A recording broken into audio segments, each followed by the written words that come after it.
This is a journey into a world of mystery and deceit, a fantastical place full of UFOs, strange encounters, and stories of alien abduction. My name is Nick Cook. I work for Jane's Information Group, which has reported on defense issues since 1898. I investigate secret military programs worth billions of dollars, but hidden from public view. I dig out evidence of classified technologies developed by the defense industry and concealed behind a network of false trails. It's my job to find out what really has been flying through our airspace. So from time to time, I examine sighting evidence of unidentified flying objects. Do these sightings offer evidence of top-secret military and defense technology, or do they hold clues to something more mysterious? My plan is to trace the UFO story decade by decade, from early sightings during the Second World War to the mass reports of alien abduction that swept America in the 80s and 90s. This world is normally off limits for a journalist. But I want to discover for myself what is real and what is not.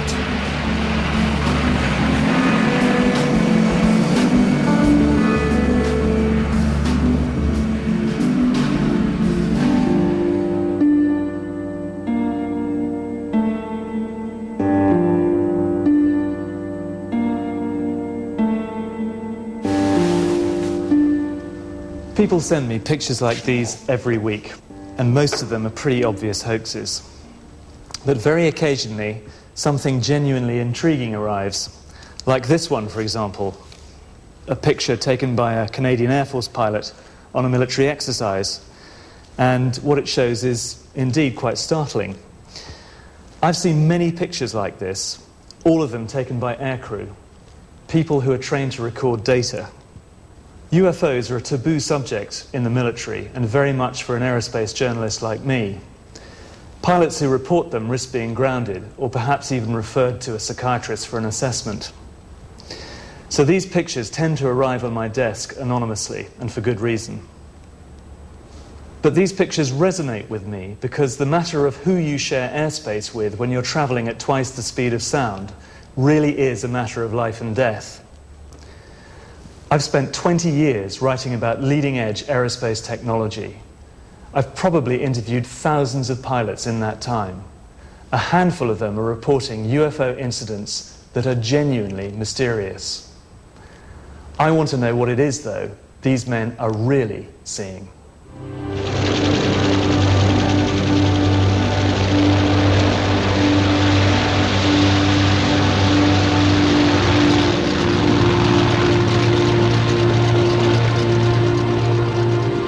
The history of UFO sightings is not a long one, but it's a bit longer than most people suspect. To start to make sense of UFOs, you must go back to the 1940s, to the Second World War and these men, and what some of them saw in the night skies over Europe. Allied aircrews described being tracked by glowing balls of light, which they called Foo Fighters, after an American comic strip.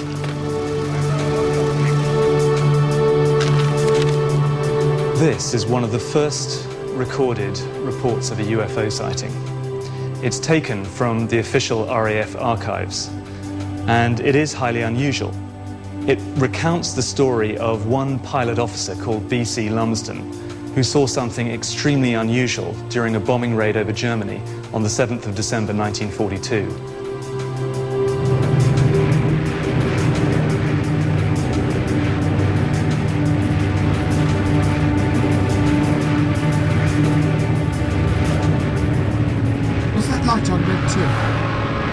We were cruising at 7,000 feet when we discovered we had company, an orange-coloured light off the port wing. At first I thought it was tracer flak, but discounted this when I saw how slowly and controlled it was moving. What the hell is it? It seemed to be playing with Red 2, diving around the fuselage. Suddenly it turned starboard and headed straight for us. I found it hard to make other members of the squadron believe me. But the following night, one of the squadron flight commanders had a similar experience, with a green light. It's gone, it's gone, it's gone!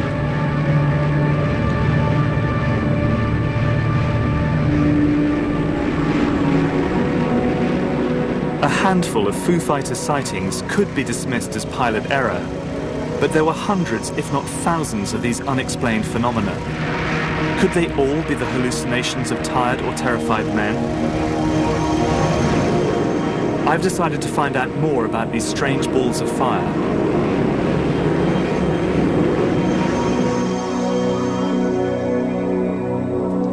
Military historians Dave Clark and Andy Roberts are leading experts on UFO sightings during the Second World War.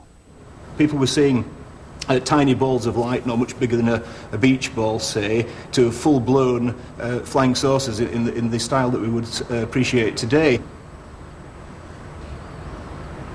And there's a problem of reporting them at debriefing, because if you had bomber crews landing and saying, you know, we saw these peculiar lights chasing us for miles and miles and miles, some of the bomber crews I've spoken to were fearful that they'd get grounded for lack of moral fibre, for inventing things to get them grounded, some form of psychological problem.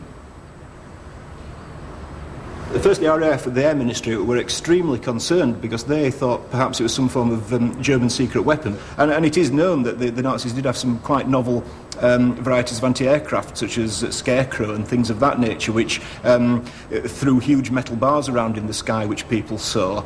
And that was designed to unnerve people as much as to damage aeroplanes. These designs, taken from secret engineering blueprints seized by the Allies at the end of the war, show just how radical the Nazis' aerospace programs were. And it was plans like these that were unsettling the Allied forces.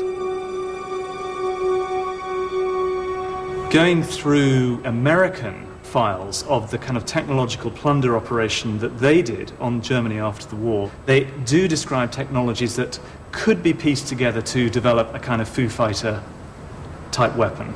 They were working on all these bizarre little things, but none of these things ever came to fruition. Had the war gone on much longer, or had the Germans won, then we may have seen these things develop in the same way that we saw the Americans develop space technology after the war. The evidence for Foo Fighters is intriguing, but I wonder whether there is anything more than the log reports by the pilots who described screaming dogfights with strange balls of light.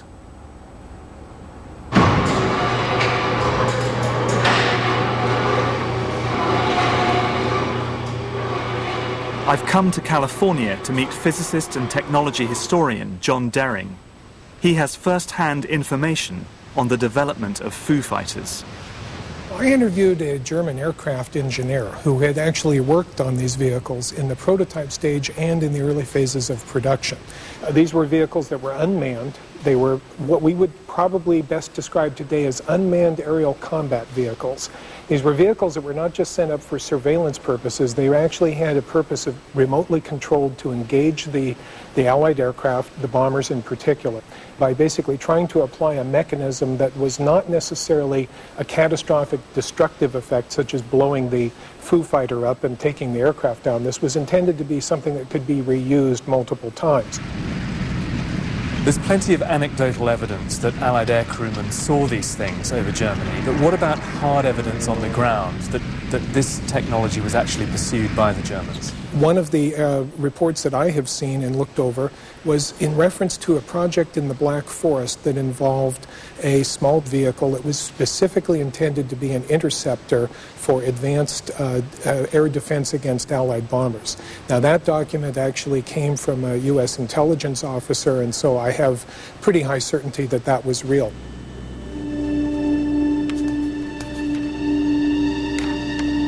I want to follow up on John Dering's research. His work indicates there was secret technology being developed in Nazi-occupied Central Europe, which might account for some of the UFO sightings. These are the Sudeten Mountains on the Polish-Czech border. During World War II, this beautiful valley was home to some of the finest scientific minds of the Third Reich. It was here that the Nazis built one of their underground research facilities, the Wenceslas mine.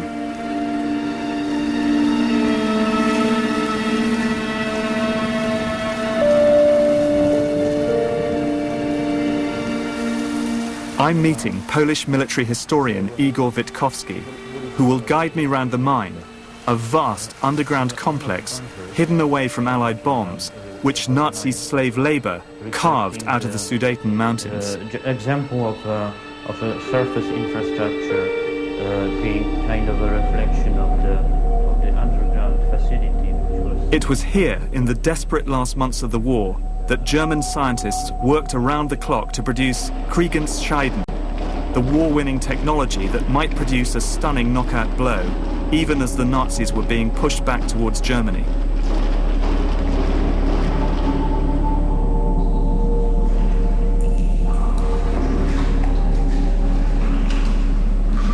As Igor guided me through the flooded tunnels, the air became heavy and difficult to breathe. So in effect, we've come hundreds of meters through this complex, and we're now deep into the mountain. Not hundreds of meters, but several kilometers, in fact. This is several kilometers into the mountain. Yes. And this would have been a highly secure, impenetrable assembly site. Exactly, and the secrecy around this place was very exceptional, so that the Allies never found out about it. Almost nothing exists of the original mine. As the Nazis retreated in 1945, they sealed most of the tunnels, leaving the advanced technology buried beneath impenetrable walls of rock.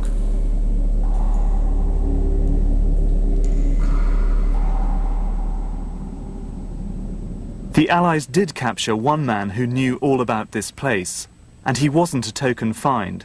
His name was SS General Jakob Sporenberg, and he was in charge of the technical program at the mine. What he revealed astonished his interrogators. Indeed, I find it surprising 60 years later. He spoke of a secret experiment attempting nothing less than to conquer gravity.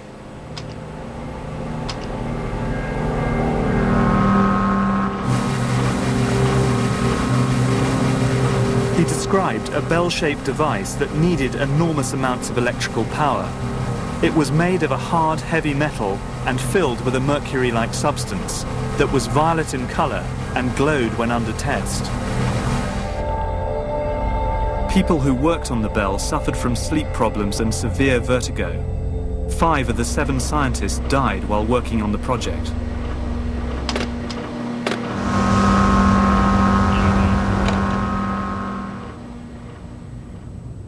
In a memo to Hitler, the scientists wrote, "It is in our opinion that the scientific results ascertained from our experiments with the bell are truly decisive for the war."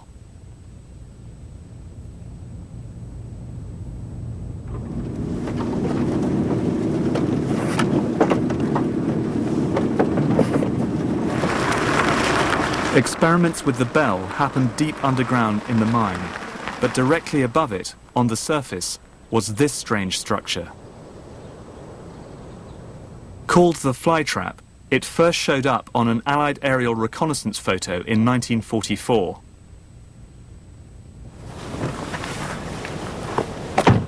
Igor Witkowski believes that the flytrap was a test rig for advanced propulsion technology. In other words, flying saucers. There is a extremely strong and thick steel reinforcement of the pillars, which means that it was to withstand some great forces working on it. How did it work? We don't know exactly, but we do know from Sporenberg's evidence that the bell was a revolutionary device, and the flytrap, designed as its test rig, was fed with underground cables running to the heart of the structure. So the cabling led down here, Right away from the power station over there. Yes, up to the flytrap. Right. It was Well, they're actually virtually filled with high voltage Yeah. cables. as thick as an arm. Right. You know, that thickness. I have photographs of them, and that's just another strange fact that point out to such a possibility that it would have been used for some experimental purposes. I mean, they're actually pretty sizable. It's kind of like 1.5 meters of concrete-lined ducting down here. Yes, exactly. Pretty solid. So it all adds up to, I mean, pretty strong evidence that the power station over there was feeding this tremendous amount of power to the facility, the fly trap over there. Just there, exactly. Yeah. In a way. This is interesting. I've spent a long time researching the quest to produce anti-gravity technology, the holy grail of aerospace design, that would overturn conventional physics and allow us to travel in deep space. Is it possible that the UFO sightings over Nazi Germany were related to this quest?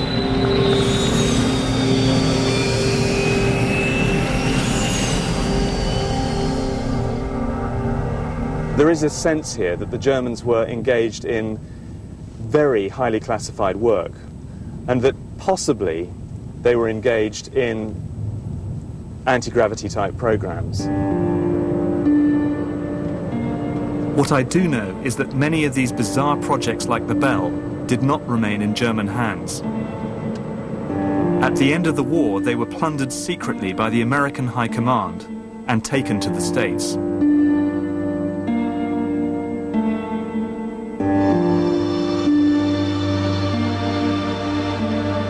The speculation about Foo Fighters was about to be overshadowed by one of the most sensational UFO sightings of all, the 1947 incident at Roswell in New Mexico.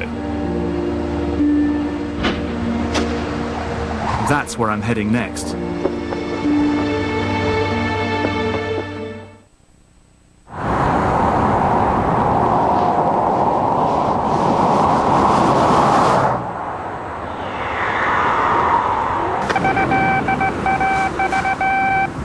The 509th Atomic Bomb Group headquarters at Roswell, New Mexico, reports that it has received one of the discs which landed on a ranch outside Roswell. Colonel William Blanchard of the Roswell Air Base refuses to give details of what the flying disc looks like. In July 1947, a UFO is supposed to have exploded in midair over Roswell, New Mexico, showering its debris over a remote ranch nearby. The actual saucer itself is said to have come down here on the plains of San Agustin. UFO proponents doggedly say that this vehicle that allegedly crashed here was extraterrestrial. The Roswell crash is the best-known case in the annals of ufology. Supporters of the extraterrestrial explanation claim that the military recovered crash debris and alien bodies from a site located on the very edge of a top-secret military base called White Sands. The press had a field day. Reports of a crashed disc hit the headlines, and Roswell quickly became a national controversy.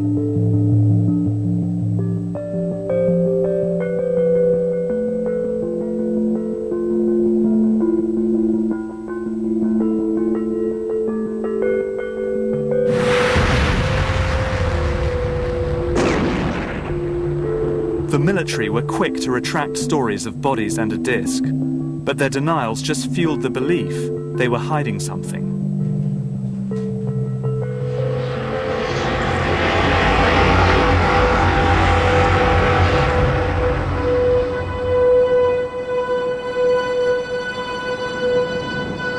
The rumors about Roswell refused to die. I've come here to White Sands to find out the reason.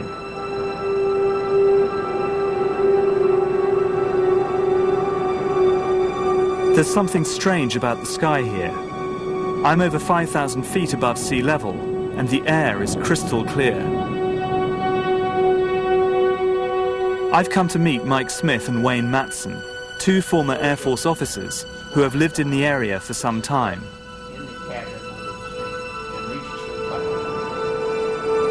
Mike explains that the desert climate can throw strange shapes into the air. A lot of them are astronomical phenomena that in our desert atmosphere here provides practically an infinity of weather conditions which can really play tricks with the eyes. And I have seen things that were perfectly explainable that really looked like something totally extraordinary, but they were explainable. And as Wayne tells me, even cloud formations can be misleading. Lenticular clouds are often mistaken for UFOs. Pretty extraordinary, aren't they? Lenticular clouds the wind comes hitting the mountains, swoops up, and as it goes over the top, the clouds form. I have seen a half a dozen UFOs, lenticular clouds that were one, about a minute later, a second one, and so on. The cloud story may explain some of the unusual sights witnessed in this area, but it doesn't begin to account for the Roswell incident. Debris was recovered from the crash site, so there is physical evidence that something did come down on the plains of San Agustin. But the mystery surrounding Roswell comes from the fact that the US Air Force changed their version of events 3 times. One of those stories was linked to a covert military operation flying out of the Roswell area. Duke Gildenberg ran a secret program called Skyhook, designed to fly balloons over the Soviet Union, with spy cameras attached.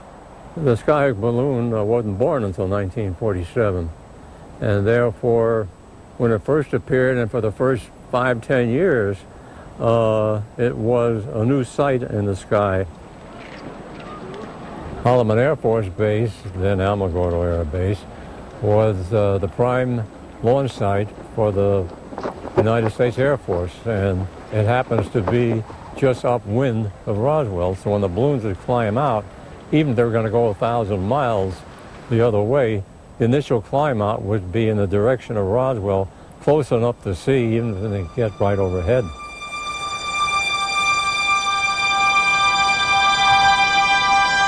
Every flight we flew, it generated UFO reports. In fact, for a while, we were even using it as a backup tracking system. We call up a town and say, anybody see a UFO this afternoon? Yeah, one to the, okay, what direction? To the south? Okay, keep an eye on it. We allowed them to remain UFO reports, with the hope being that once they got over the Soviet Union, they'd still be registered as UFO incidents rather than our reconnaissance balloons. Is it your contention that Roswell is explicable as a balloon crash? That is correct. I worked on the Pentagon report for months and months and months. Was what crashed at Roswell a spy balloon from a secret program the government was trying to hide? I'm not sure. I've seen a memo in the National Archives that suggests there was more to the incident than the Air Force was admitting. In September 1947, just a few weeks after the Roswell crash, General Twining, head of the Air Materiel Command, issued a classified memo to a small group of his senior officers outlining his concern about the rash of flying saucer sightings that had been seen across America earlier that summer.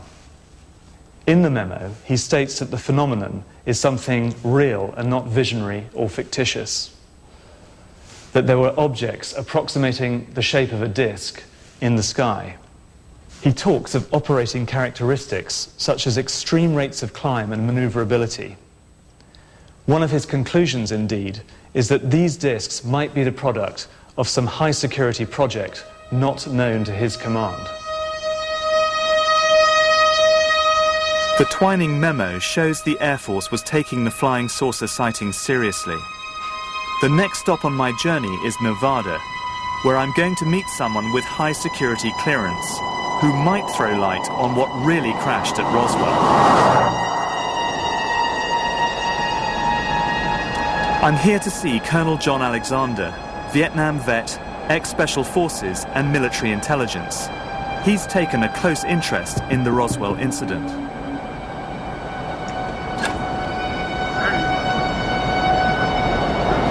Part of the problem has been the government itself. On Roswell, they have been less than forthcoming. They've been caught time after time just overtly lying to the public. And so the government's credibility in this field is pretty damn low. So you can't, they can't come out and say, well, here's the truth today. Do you think that these vehicles have crashed to Earth, and do you think that the US military has recovered them? No. Why not? Why? I'll tell you why not, and this is where I get in trouble with everybody. I looked. I am, kind of the one person who has gone nose to nose with the head of all of the intelligence agencies and whatnot. We looked from a historical perspective. I can mention now that Edward Teller was one of the folks who was interested in my work in other fields. Edward Teller. He was the assistant director at Los Alamos National Laboratory and father of the H-bomb. If alien technology had been found by the military, he would surely have known about it. I actually had him over for dinner. We had this discussion. He was not opposed to the notion of UFOs. We always said if 5 people knew at that time, Teller would have been one of them, because understanding energy, and he was the one who was working on the most advanced energy source known at the time, and you get the absolutely not. So Teller told Alexander that whatever crashed at Roswell, and something certainly did, it was not extraterrestrial. Not a balloon, but a different secret program? Perhaps what really crashed at Roswell is related to the work of the German scientists during World War II. I'm going to examine an American operation to capture these scientists and bring their technology to the US at the end of the war.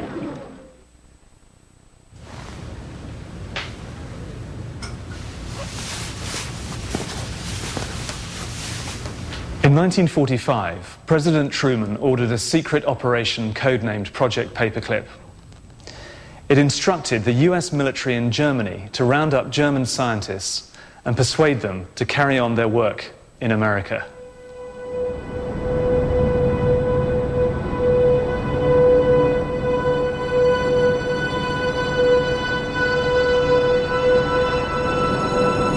This is where most of the Paperclip scientists ended up. White Sands Missile Range in New Mexico, a top-secret base surrounded by a no-go zone the size of a small country. Probably well over 2,000 scientists were brought to this country. I have a listing, which I got from the Air Force History Office, of all the scientists that were brought to Wright Field. And nearly 200 top-of-the-line scientists were brought to Wright Field. The Germans were anywhere from 5 to 15 years ahead in certain areas. For instance, you think of the V-2A4 missile, not intercontinental at that time, but a first ballistic missile. That was a huge step at the time. I've visited this area many times, and its power and beauty never diminishes. It's a strange mix of primitive landscape and high-tech doomsday hardware tucked into the southwest corner of America. And in 1946, it was really isolated, just the place to bring German scientists who would be totally cut off from the outside world. The thing that bothered most of them that I knew more than anything was the summertime, because we get temperatures often here of 42 and 43 Celsius in July, June and July, and that was absolutely so incredible to them they couldn't believe it. It was a vast cry from being in Germany, because they're used to mountains and forests. Okay, we got the mountains, but we don't have the forests down here. We don't have the water that they have, and things are quite a desert. It was here that the German scientists created the beginnings of the American space program. And it is also here, in this highly secret territory, that the number of UFO sightings really started to take off. I was out stargazing, and I looked up, and I may have been for, at the most, 5 seconds. There was this large black triangle that just blacked out stars, and it was moving, just across. Making any noise? No sound whatsoever, total silence. I never heard any reports about it, nothing. And you have a massive database. These are just a few. Yeah. And what are these all these detail sightings of UFOs in the White Sands, Alamogordo, New Mexico region? I see they kind of range from the jocular to the more serious. Anything I can get my hands on that I find. So after all of these years, all of this study, your own sightings, what are you forced to conclude, Wayne? I conclude that my government is lying to me. About what? About UFOs. The US government has changed its version of the events at Roswell so many times that my investigative instincts tell me they wanted us to follow a false lead. Perhaps the work of the German scientists could offer a completely new explanation for the Roswell incident. What evidence do you have that the Germans were working on flying saucer technology? There certainly was an interest in that type of a vehicle after the war. It presented the possibility of some maneuverability that would be greater than what they would have had with the conventional piston or jet engines of that time using a fixed wing. At the time of Roswell, the US Air Force was experimenting with radical new designs. Could this bizarre aircraft be based on this one? A design drawn from secret Nazi blueprints seized by the Americans after the war. Some of these may indeed have reached the point of being test flown. However, if they did not have a particularly remarkable advantage over other aircraft that were being pursued at that time, they may not have really gone much further than that. Perhaps the Roswell crash can be linked to the work of the German aircraft designers quartered at White Sands in 1947. I think it's very possible that what crashed was a secret prototype based on these radical designs. But I can't prove it.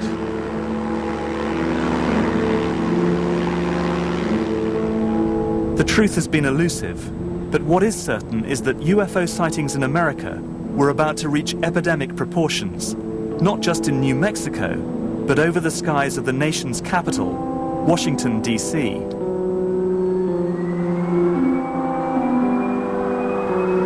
Sightings made headline news across the country, and the government was forced to act.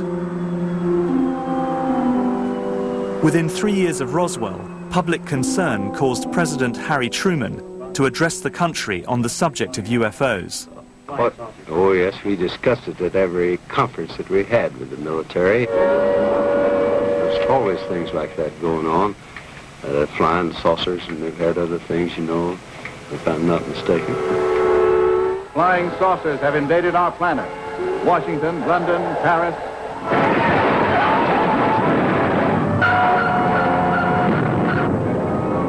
America was about to go saucer crazy. To the best of our knowledge, my wife and I are the only ones left alive.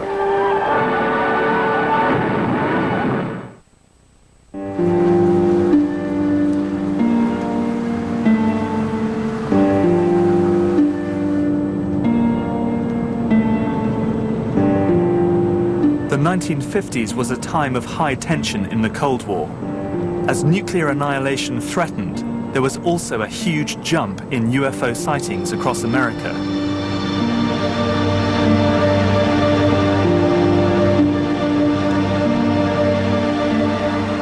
My journey to look for the truth behind UFO sightings has led me to Washington, D.C., where in 1952, a series of strange lights were seen over Capitol Hill.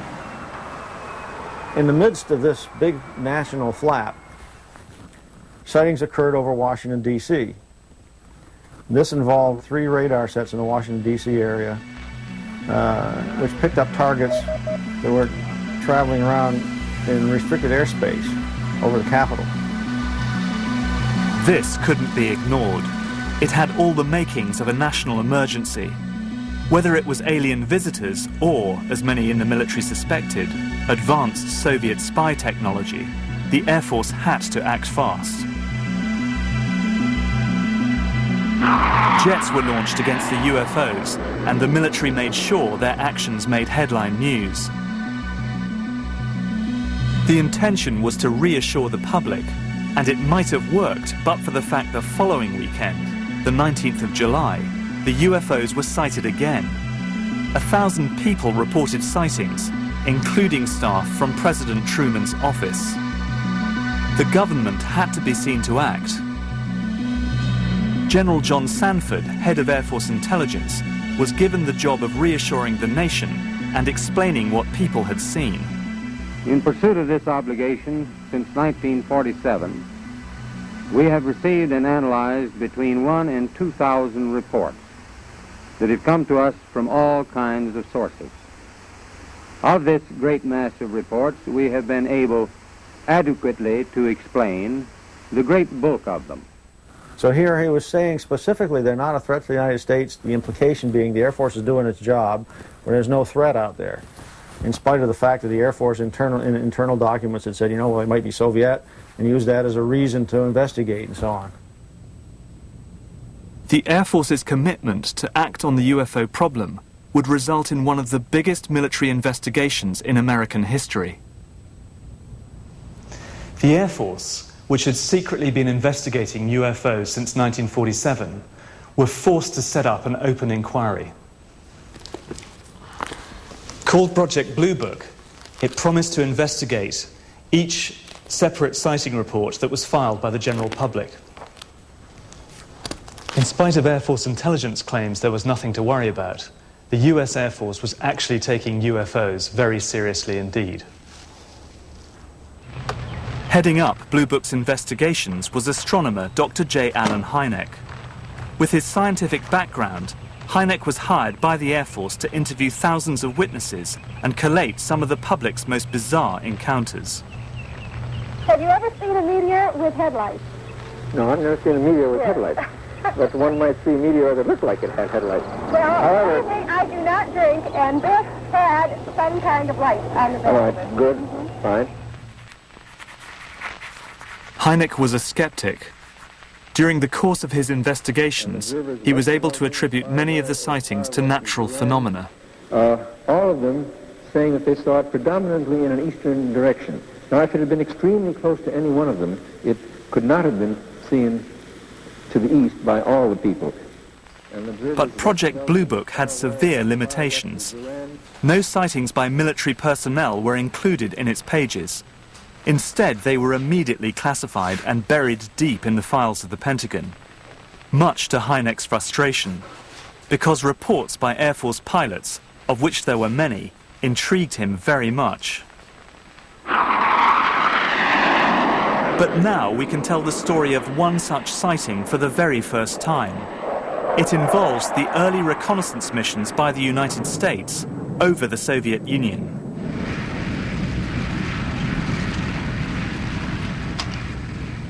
During the 50s, Major Thomas Hanley was a radar operator and one of the first Cold War spies in the sky.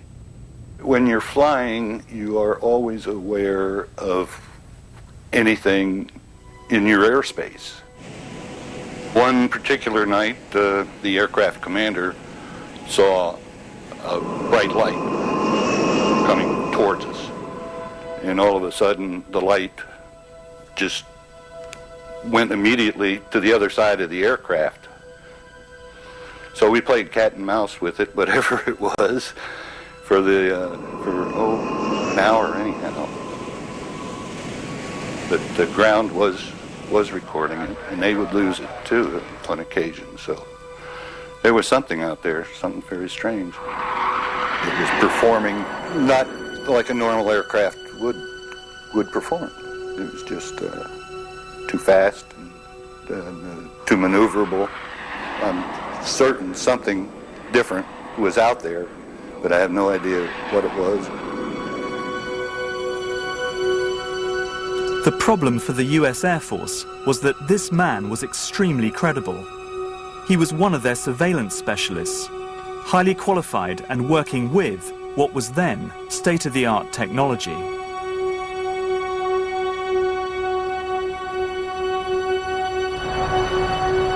As far as Tom Hanley is concerned, his questions were never answered.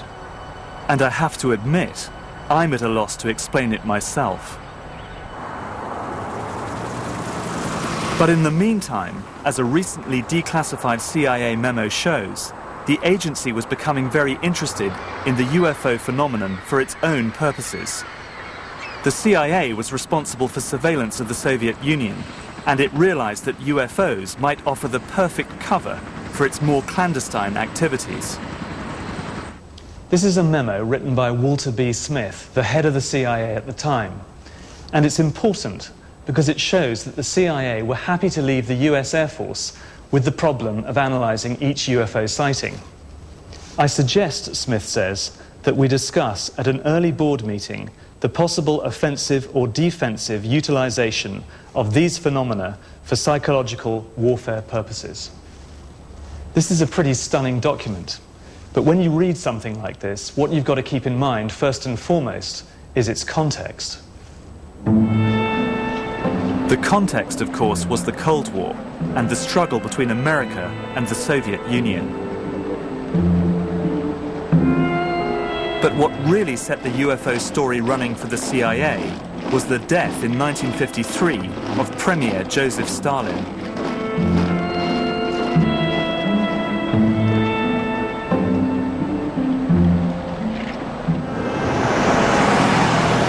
I'm in Washington to meet Melvin Goodman, former senior analyst at the Soviet desk at the CIA, who can tell me exactly how the CIA set about manipulating the UFO story in order to gain the upper hand in the Cold War. Melvin, hi. Dick, hi. Good to meet you. Good to meet you.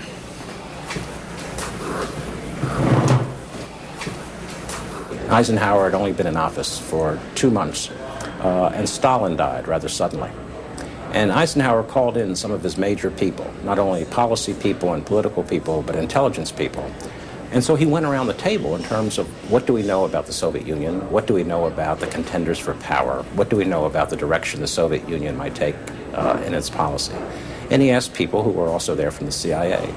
And not only was there no speculation on what it would be like in the Soviet Union, and would the Soviet Union be more or less threatening to the United States, there was no intelligence collection. And I really think it was out of that discussion and that event that the beginning of the ideas that led to the U-2, the ability to conduct surveillance of the Soviet Union from the air with a high-altitude spy plane, I think it began with the turning point of Stalin's death and no understanding of what it meant for the United States. This is the U-2. It's the direct result of American intelligence coming to terms with how little it really knew about post-Stalin Russia. We can't make sense of what happened next in ufology without trying to understand this once highly secret machine. It triggered a wave of UFO sightings all across America. What was needed were certain cover stories. What do you do when people are spotting aircraft and then telling reporters that they've seen something very unusual flying out of an airbase in Nevada? And frankly, this was the origin of a lot of the sightings that took place in the mid-50s, 1954, 55, 56, of unidentified flying objects, the UFOs. So the CIA was involved in encouraging people to believe that, yes, they saw UFOs, and the CIA and the military tried to be very helpful to reporters to get these stories out, to divert the attention of the country, and particularly the people in this region, about what they had actually seen. We believe that UFOs are real, that they are from outer space, and that they are intelligently controlled. And then it went into a small cloud. Again, we started as it came out of the cloud, and very shortly after that, it quickly disappeared. Traveled apparently on this side of the tower. The CIA's strategy of encouraging public belief in UFOs seemed to be working, and the U-2's development and deployment was hidden behind a smokescreen of disinformation. With a flying object of some sort that could hover, and such as I've never seen before. Right here is where this flying saucer, this UFO, landed. Right here, about where I'm standing. And it was a big, huge thing, and I wondered what the heck it was. Now, within 2 or 3 seconds, it was out of sight. That was in the southwest, and easy, you might think, to dismiss out of hand. But this isn't. Life magazine, a highly respected part of the American scene in the 1950s. Popular, but hard-headed journalism. A very famous issue of the Life magazine that has Marilyn Monroe on the front. And if you can get your eyes off Marilyn Monroe and look in the upper right-hand corner, you see this, "Have we visitors from outer space?" or whatever the title was.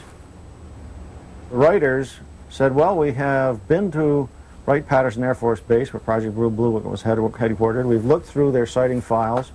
We've talked to the people who were in Project Blue Book and some Air Force generals and so on. And it appears that the Air Force is now treating this subject seriously. And their conclusion in the article was that, that we're right on the hairy edge of saying, yeah, there really are interplanetary visitors being involved here. That's what people are seeing, and the Air Force doesn't seem to be denying that. But you did have ways of supplying information to people you knew were Soviet assets or East European assets to send the Soviets looking in another direction.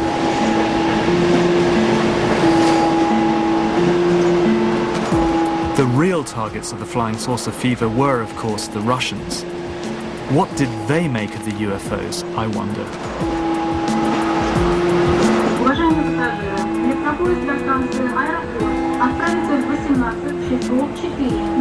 I've come to Moscow to talk to Igor Sinitsyn, a former KGB operative who was the personal aide to the Bureau's number one, Yuri Andropov.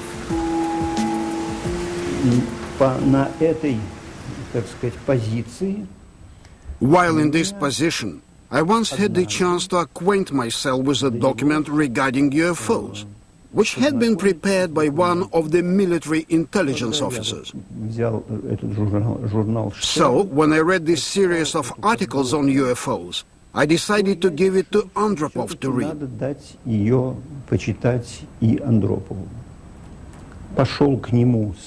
Of course, I was somewhat nervous when I went to him with this article, because I thought that my boss would think that I was out of my mind. He read through the translation and began to study it very closely. Then, quite unexpectedly, Yuri Andropov opened his desk and took out a very thin file from the top drawer, gave it to me to read and said, "Only read it here and don't take it away." Much to Sinitsyn's surprise, the file contained highly classified UFO sightings occurring all over the Soviet Union.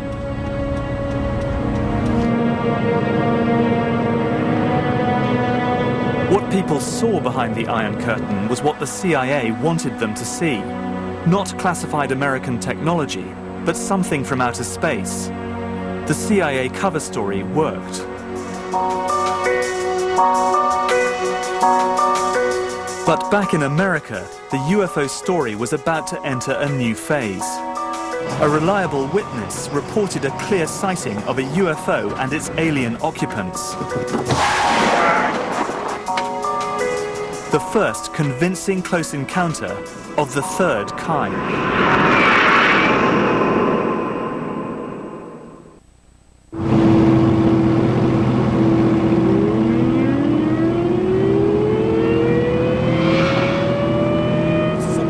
On the 24th of April, 1964, America experienced its first credible close encounter of the third kind. Officer Lonnie Zamora was driving along a quiet stretch of road skirting the edge of the White Sands missile range in New Mexico. What the hell was that? Suddenly he caught a glimpse of something strange in the sky.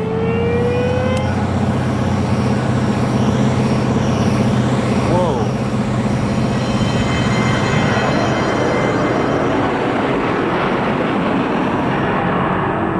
He left the road and set off for the desert, following the craft.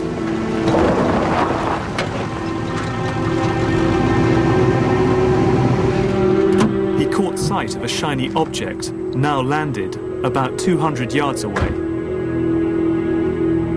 As he looked over, he saw two figures in white coveralls, close to what looked like a flying saucer.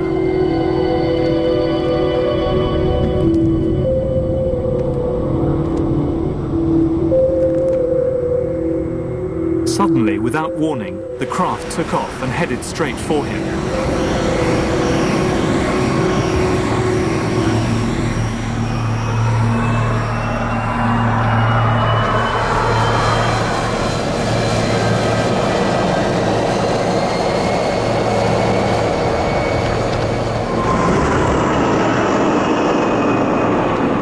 And as quickly as it had arrived, it disappeared off into the distance at high speed.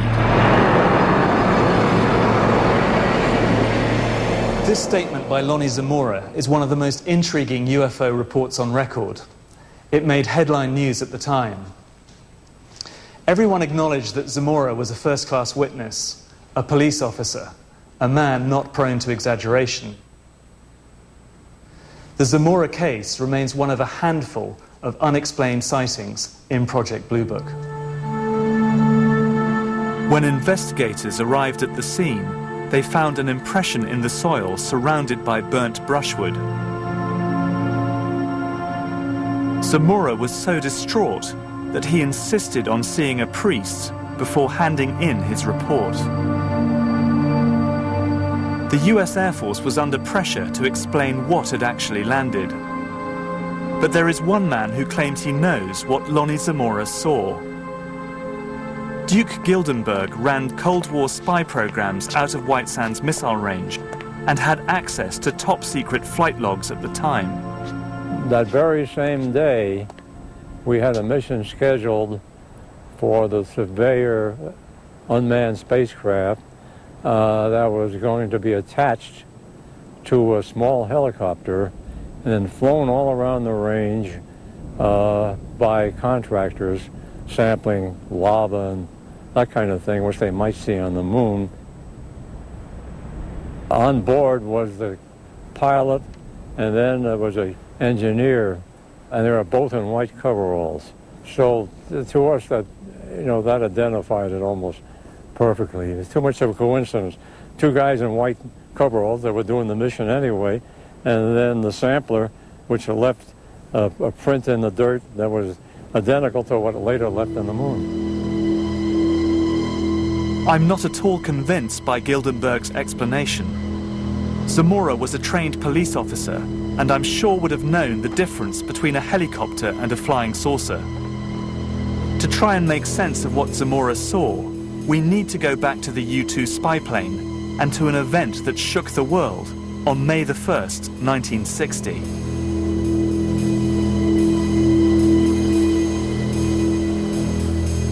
When U-2 pilot Gary Powers was shot down over the Soviet Union, Cold War tensions intensified.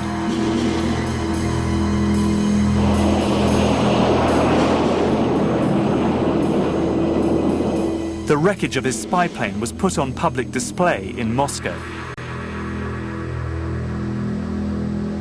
This was a huge propaganda coup for Khrushchev, and it signaled the end of the U-2's covert life. It was understood very early in the U-2 program that it wouldn't be able to fly safely over the most denied areas of the Soviet Union forever. Best it was given a few years. In fact, it flew operationally for just about 4 years, which was longer than anybody expected, before one of the aircraft was shot down. The CIA launched an effort to produce a more workable aircraft with similar or better performance, and one that would be so fast and so high flying that even the best missile technology that anybody could be looking at in those days would have a very hard time hitting it. Richard Bissell was head of the CIA's overflight program between 1956 and 1960, set up to monitor the USSR at the height of the Cold War. He was the man who was given the job of replacing the U-2, and he had a radical idea about how to do it. We see here that he's urging his technical department to design a new aircraft for reconnaissance missions over Russia. According to Bissell, who had a very good grasp of the technological challenges, the optimal shape for that vehicle would be saucer-shaped. The Avrocar, which appears for all the world to be a flying disc. It wasn't just Bissell who had flying saucers on his mind. Just across the border, Avro, a Canadian-based company, had recruited talented British aerospace designer John Frost to work on a flying saucer. Frost was a visionary, and under his leadership, the company began experimenting with disc-shaped craft.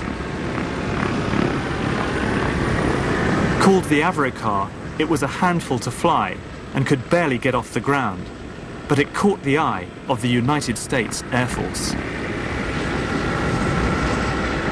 They bought all rights to the project, and then it simply disappeared. Nothing more was heard or seen of Avro's saucer designs for over 40 years. But flying discs did not die with the Avrocar. Buried in the depths of the US Air Force archives, I've discovered some blueprints which reveal something quite fantastic, a supersonic saucer. Called the Silverbug, it was truly revolutionary. The plans show in detail a multi-jet engine craft that boasted amazing maneuverability and speed. It's an intriguing thought that this concept may tie in with the work of the German scientists who brought saucer technology to the US at the close of the Second World War.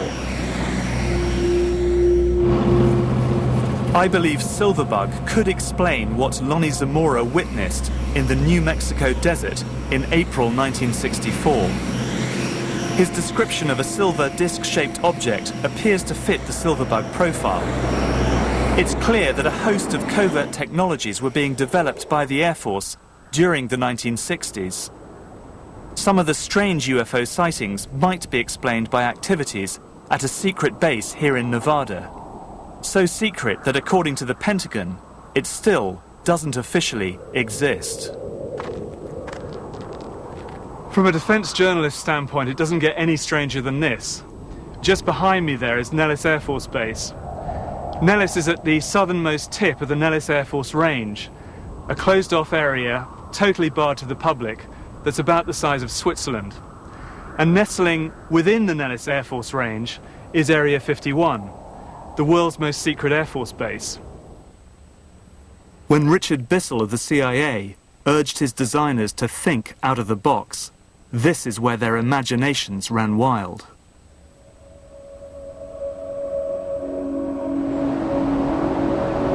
It's the testing ground for the US Air Force's most secret technology.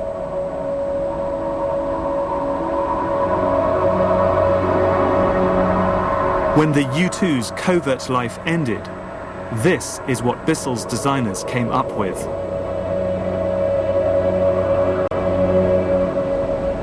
The Blackbird is the apex of aerospace technology.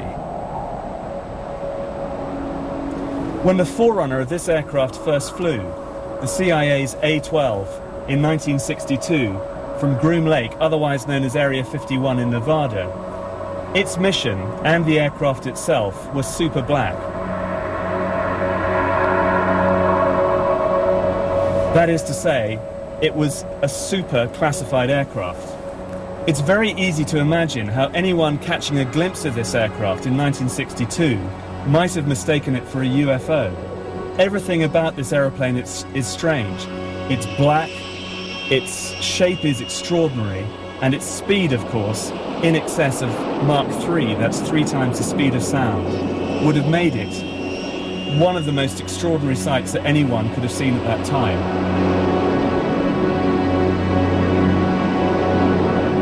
Many Blackbird missions were flown at the height of the Cold War. The plane flew at over 100,000 feet at the very edge of space. It was so fast that when it overflew the Soviet Union, it could simply outrun any missile attack.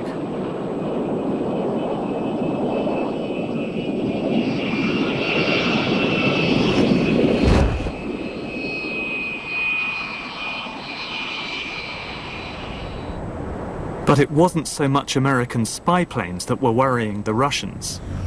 There was something else in the skies that was causing them alarm. An incident over the small town of Petrozavodsk would trigger the largest study of UFOs on the face of the Earth. Russia's X-Files had begun.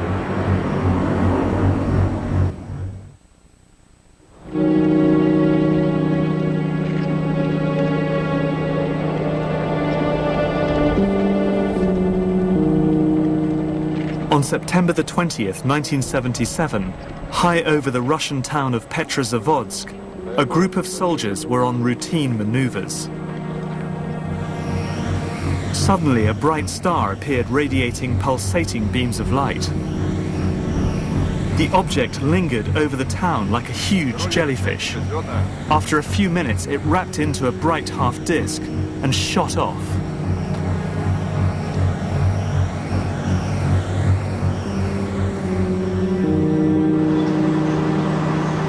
Of the event reached the Kremlin, and Yuri Andropov, head of the KGB, gave an extraordinary order that the entire Soviet army should watch the skies for unidentified flying objects.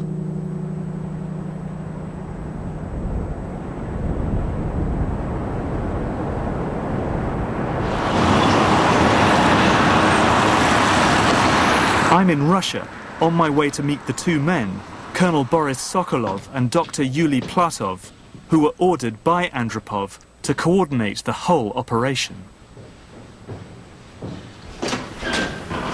Oh, Colonel Sokolov. Nick Cook. Yuli. Hello. Добрый день. Добрый день. Проходите. Thank you. At that time, the army had a total of 7.5 million serving personnel, stationed across the whole of the Soviet Union, which comprised a sixth of the world land mass. The army controlled the monitoring of these abnormal events. In the beginning, these reports were numerous. Literally, every week there was someone who had seen a dish landing with somebody coming out of it. Even when a sighting was not considered sensitive, it was still stamped top secret.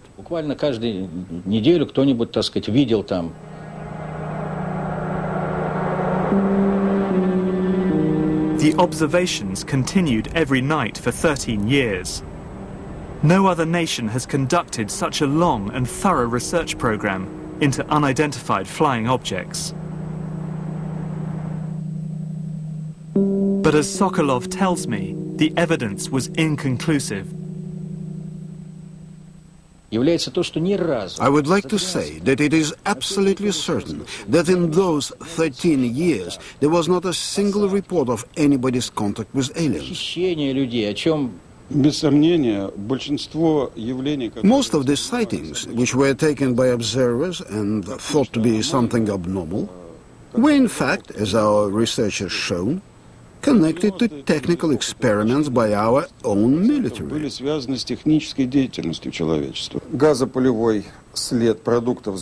And as Dr. Platov explains, even the Petrozavodsk incident, which led to Andropov's UFO surveillance operation, was nothing more than a secret missile launch. That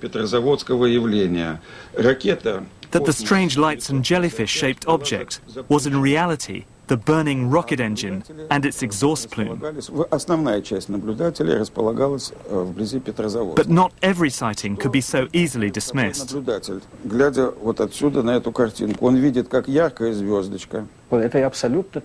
Even though we could explain some of these sightings, there were many unexplained events which caused scientists to scratch their heads and which still remain unanswered today. Физики, которые ответа так до сих пор нету. For some, these inexplicable sightings fueled concerns that the United States military was developing a radical piece of aerospace technology, something that behaved and looked like a UFO that could fly undetected into Russian airspace.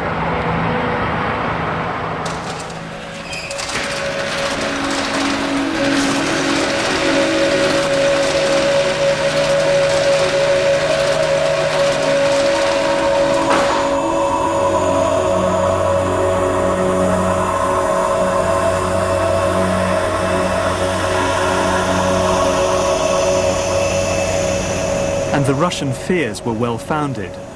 This is stealth, a quantum leap in aerospace technology. The Americans had built an invisible plane. If you took one or two looks at that aeroplane and you saw how strange the shape was, it wouldn't take you very long to figure out that they were aiming at a very, very low level of radar cross-section. What was done with the first real stealth program was to produce something that had the radar signature of a small shotgun pellet or perhaps maybe a small bird.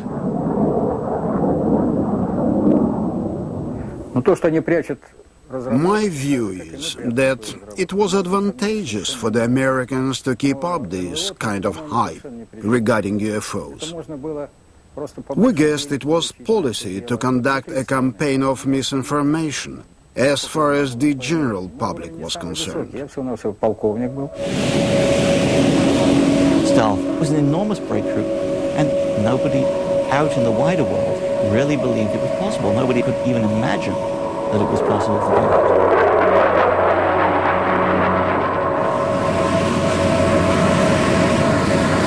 The Americans had won the technological race. Stealth was a decisive instrument in the Cold War. Secrecy was vital, and the US were able to hide the existence of stealth from Soviet surveillance for more than 10 years between 1977 and 1988.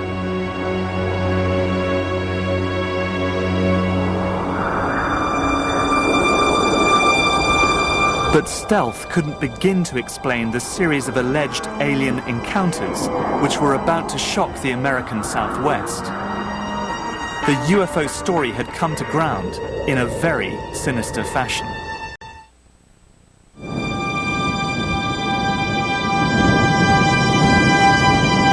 This is New Mexico, an area that has witnessed UFO sightings since the 1940s. But in the early 70s, a series of horrific events took these sightings to another level, when aliens appeared to be attacking cattle. Ranchers began to find livestock with terrible injuries lying dead on their grazing plains. The rectum had been partially removed. The eyes were bulging out. I was horrified at the thought of what could do this in broad daylight. I really did believe something strange was going on. We had one up north where we believed the animal was paralyzed and was alive when it was being mutilated. I'm on my way to meet Edmund Gomez, a cattle rancher from Dulce, New Mexico, a town close to Los Alamos, where the atomic bomb was developed.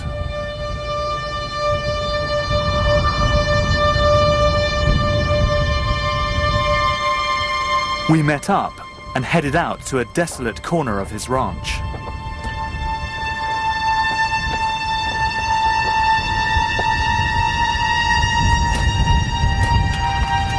Where are we going? Where are you taking me to? I'm taking you to our animal graveyard. Normally we would bury carcasses that would die from disease or from natural causes, but during the cattle mutilations that we had, we never buried any of the animals, so in case we ever needed any body parts, you know, in the future, especially the bones. The mutilations themselves took place over quite a time period, didn't they? Yes, they on our ranches from 1976 through 1982, approximately. When you found a mutilated cow, typically what kind of wounds would you find on the animal? The rectum had been cored out, the lower lip had been removed, and the reproductive tract also had been removed. The organs that were removed precisely without spilling of any blood, and it was very, very neatly done. Many of the ranchers believed the cattle mutilations were the result of UFOs, that aliens were dissecting the animals for experimentation. Usually when you find an animal that dies of a disease or natural causes, the scavengers will attack the animal and attack the fleshy parts that they can, you know, that are easy to tear into. And this was not torn flesh. But for Gomez, there were other clues. We saw this light kind of flying over our pastures, and all of a sudden it kind of just came to a standstill.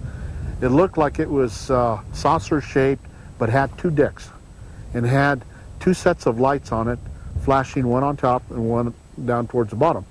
You know, when you look at them, you know, you think, well, gosh, that looks like a typical flying saucer. When all of a sudden the lights inside the cockpit of this vehicle went on, and when the lights went on, I could see the props of a chopper. And as Gomez tells me, he has his own theories about the fate of the targeted animals. They would put ropes or chains around the legs of the animal and lift them up and haul them off. Somewhere. Do their thing, come back, bring them back, and not lay them down, but drop them. Because we found several animals that had broken legs, broken backs, broken hips, and so forth. And why dump the cow, you know, leave the carcass here? We felt that that whoever was doing this did it and brought it back and said, we're doing this and there's nothing you can do about it.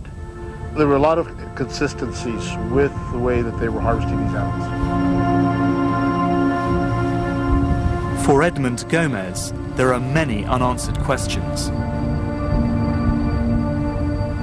He wants the cattle mutilations, which put him and his family out of the ranching business, reinvestigated.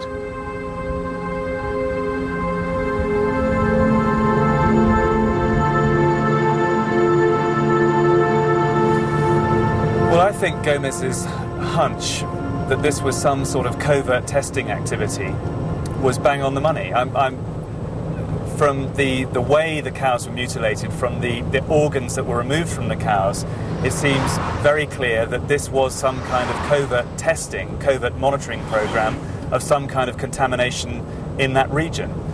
It also seems very clear that someone is trying to put in some kind of linkage between this mutilation activity and UFOs, trying to dress helicopters up, for instance, to make them look like UFOs in an area where people are very superstitious, very fearful of things they don't understand. So it's clear to me that some kind of disinformation campaign is going on, but the reality is whatever was going on up there has nothing to do with extraterrestrials or UFOs.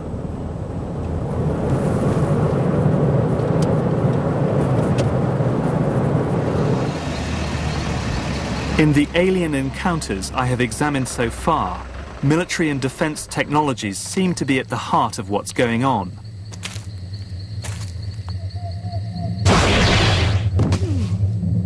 But parallel to these stories are other reports of more direct encounters between aliens and humans, which seem to be of a wholly different order. These are the chilling first-hand accounts of alien abduction.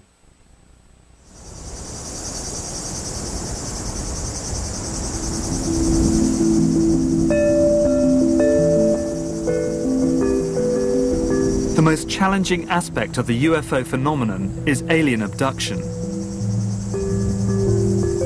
Throughout the 80s and 90s, stories of abduction swept across the US. Over 2 million Americans claim to have been taken by aliens. These stories followed a pattern. Typically, abductees claimed they had been taken in their sleep to an alien craft, where they were subjected to invasive surgery. Samples were taken. Probes were implanted. Some victims reported they had been abducted not just once, but many times.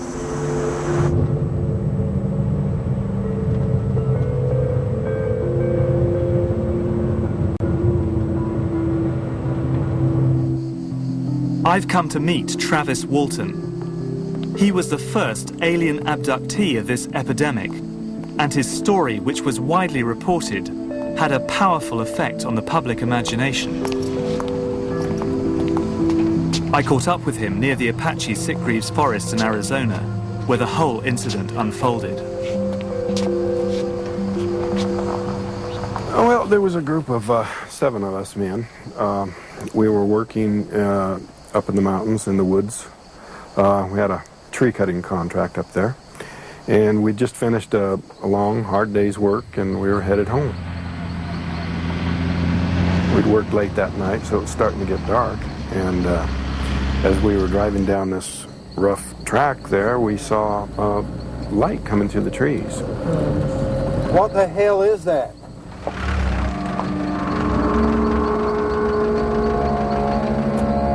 Travis, man, what the hell are you doing? Come back! Travis!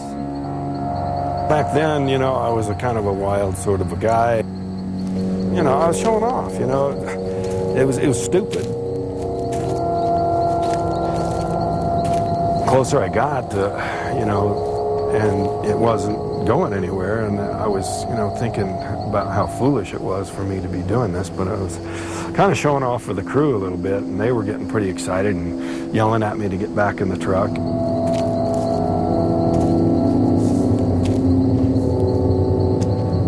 When I got up to it and I was standing there looking up at it, the sound suddenly got louder and it started to move, and it was making this sort of a rocking motion. And right at that instant, something hit me.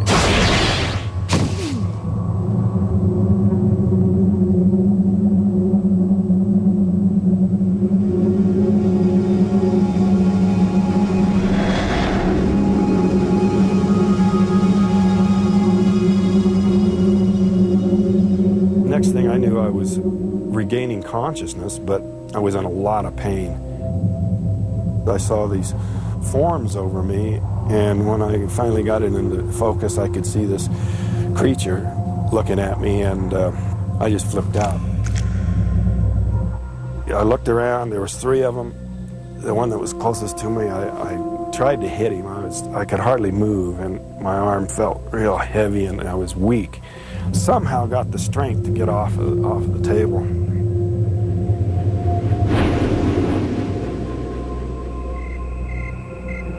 Several nights later, Travis Walton reappeared, dazed and confused. I didn't know how much time had gone by. There's something in the conversation, you know, made that apparent to them. They said, "Hey, feel your face," and I felt, and I had this, you know, week's growth of beard, and I was just totally shocked by this. They said, "You've been gone 5 days." I had enough trouble just dealing with the reality of this incredible thing that had happened to me, you know. It was just so hard to explain what I'd been through, and there was nobody to relate to, and, you know, 29 years ago, there was nobody to turn to, and I was just on my own.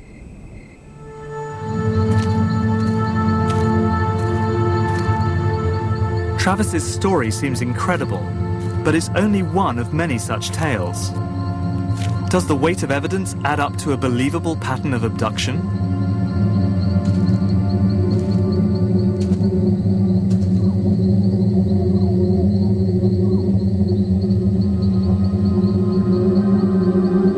Anthropologist Charles Ziegler has studied many abductee testimonies. These people were not mentally impaired. Many of them were, in fact, highly trained. They believed these things. It gave them the same kind of satisfaction that religion gives other people. The notion that we're not alone, that there is some entity that's looking after us, that there's a better place waiting for us when we die. The chief skeptic of all, Dr. J. Allen Hynek, who investigated UFOs for the US military, also became a believer. There were just too many cases that baffled him during his military work. It was Hynek's interviews and expertise that formed the basis of the 1977 film, Close Encounters, directed by Steven Spielberg. I think that we're all interested in having the re-enchantment of the universe. We want to feel that there are transcendent things out there that we're not aware of and that bode good for the human race somehow. I think this is just a natural human feeling.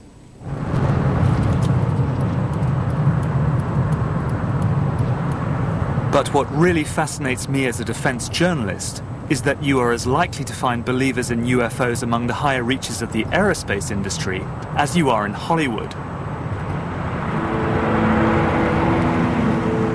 This is a report into future technology commissioned in 1968 by McDonnell Douglas, which I received via contact with connections to the company.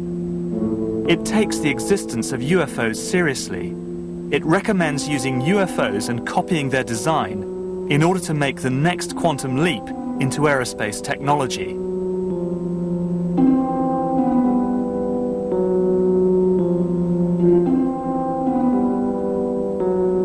Some UFOs may be extraterrestrial vehicles. They certainly have not been proven otherwise. The existence of extraterrestrial vehicles indicates vehicles can be built which would have capabilities quite useful to McDonnell Douglas Corporation.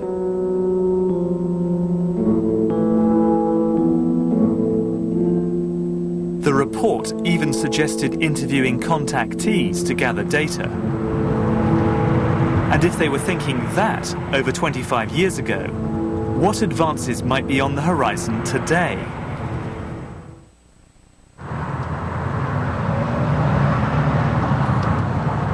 What I've learnt during this journey is that UFOs have had a powerful impact on our real-world activities for more than 60 years. And they continue to inspire us today.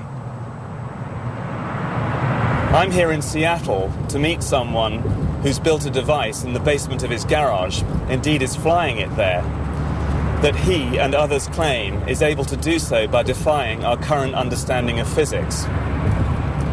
As unlikely as it sounds, I'm wondering whether what I'm about to witness may just be our first small step towards the stars.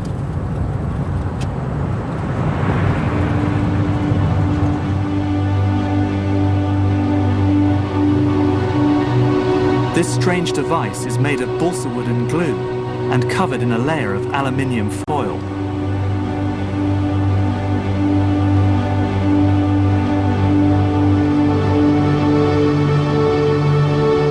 It's connected to the mains electricity and is tethered to a device that steps up the power to over 50,000 volts.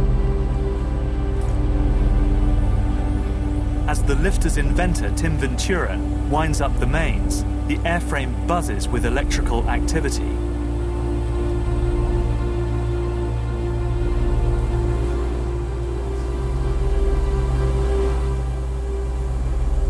So Tim, tell me, why is this lifter demonstrating this levitational effect? Well, there's an interaction that occurs between the corona wire, which runs around the top, and then the foil underneath. Yeah. And there's a 3 to 4 centimeter air gap in between there, and literally a high voltage electric field occurring.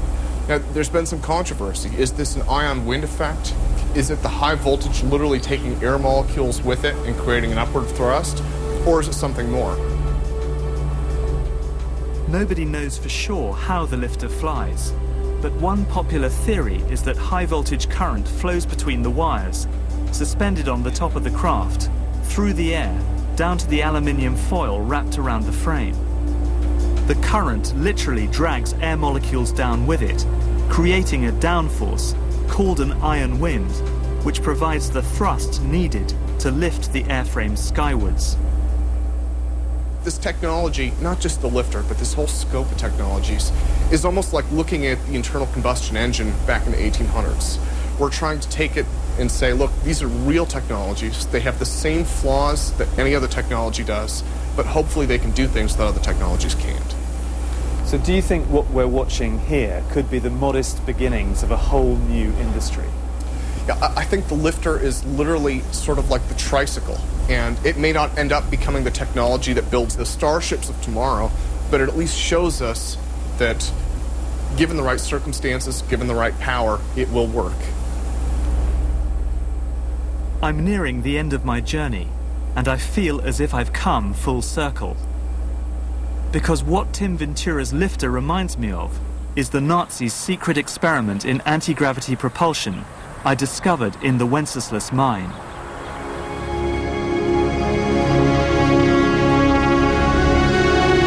So what is the truth about UFOs? To me, the story of successive attempts to develop radically new forms of flight, conducted under the strictest secrecy, is inextricably bound up with our relationship with UFOs over the last 60 years. Whether it was Allied pilots buzzed by strange balls of fire in 1942 or the Roswell incident 5 years later, there is a strong case to be made that secret military technology offers a convincing explanation for many UFO stories.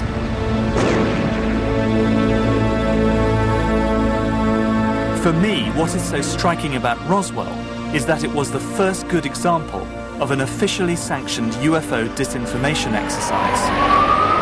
It showed the CIA that UFOs could provide perfect cover for their Cold War activities. It didn't take much for the CIA to spin the extraterrestrial story into the hearts and minds of the American public. And once it was there, all manner of experimental technology could, if it was spotted, be put down to the UFO phenomenon. But there are some cases I just can't explain.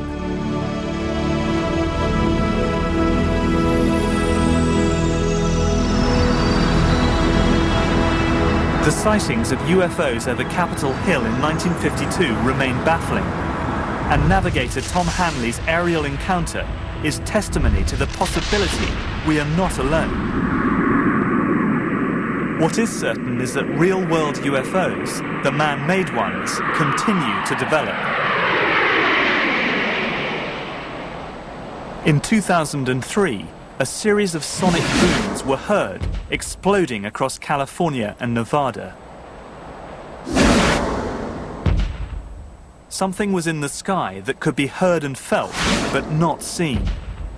Some informed observers, and I'm one of them, believe it was an aircraft traveling at several thousand miles per hour. A secret project known as Aurora. There is no trace of Aurora's physical existence. No evidence of government spending on its development or deployment. But there are tantalizing images that point to its existence.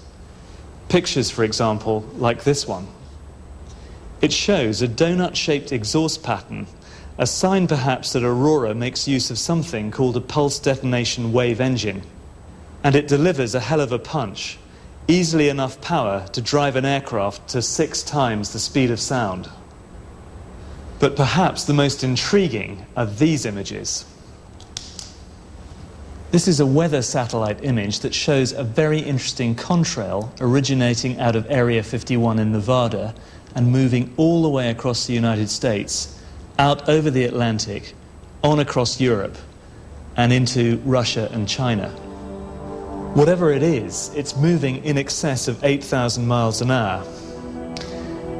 If it is the contrail of a high-altitude hypersonic aircraft, in my book it's the best evidence yet that Aurora is real.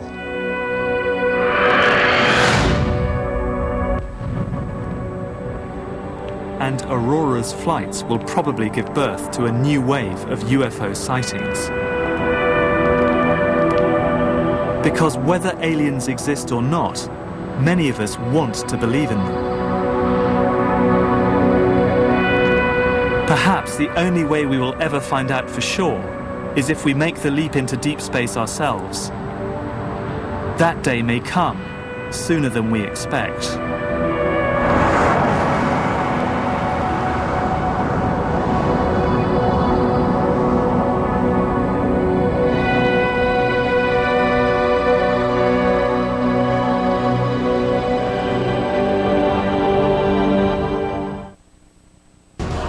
Before the Da Vinci Code, there was Holy Blood, Holy Grail, and an author who has been investigating the mysteries of the Templars for 35 years.